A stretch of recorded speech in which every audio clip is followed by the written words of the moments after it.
Say hello. Hello. Good morning. Good morning. Welcome to our day. Welcome to our day. Good boy. Our day, rock and roll. That was the best. Hi guys, so the next little clips that you're going to see is how I do the process of making a happy birthday card on the Cricut. So we hope it's helpful and let us know what you think in the comments.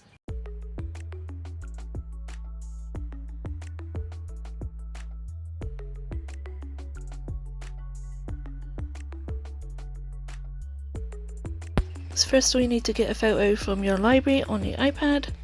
I'm going to go with the top left happy birthday one. And what I'm going to do next is get rid of all the black bits because I want it to be a card that you can look through with the writing being empty. And I'm going to be putting like a backing on it so that it comes through all the black bits. So I use the remove tool as opposed to the erase, because the erase would just take forever and you need really good precision to do it. So yeah, the easiest tool to use is the remove one.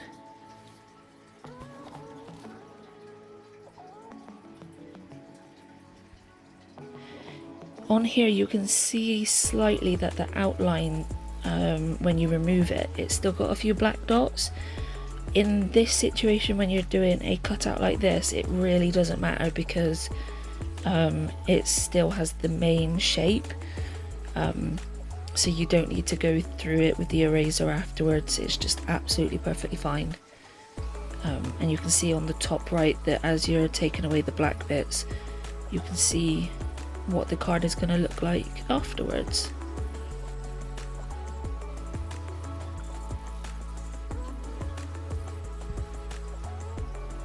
I just drew this card in a normal app that allows you to do some drawing, saved it and then uploaded it through here.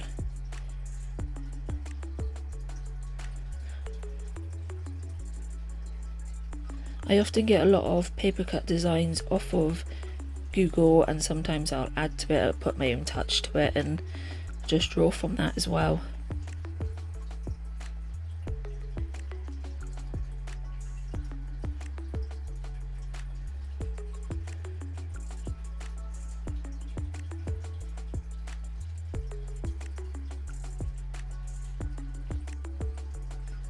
There I was just having a bit of a play to see what it turns out like when I remove a bit of the border or the outside and see which one I'm happy with.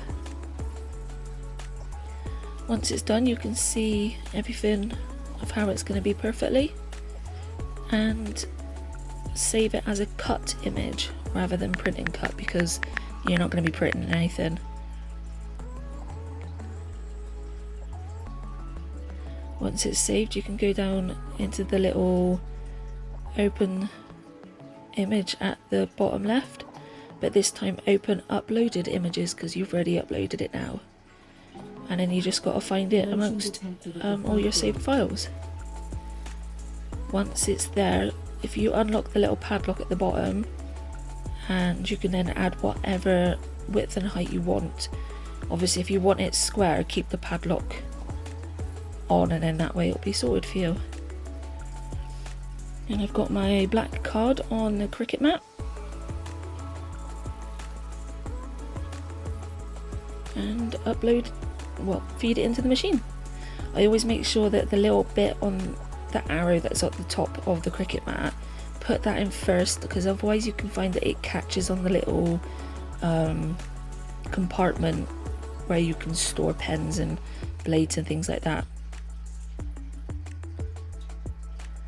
Now that it's in, I put in which cardstock I'm using and press go. I don't tend to make it go faster because sometimes it can really destroy it.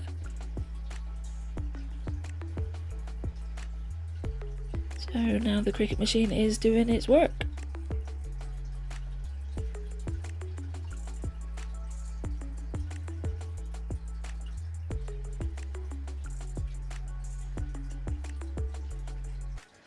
little bit bummed because you can see on the left hand side here that it did chew up the picture a little bit. That can happen. It depends how well the paper is stuck to the board. I later found out I needed to add some more sticky back onto the board.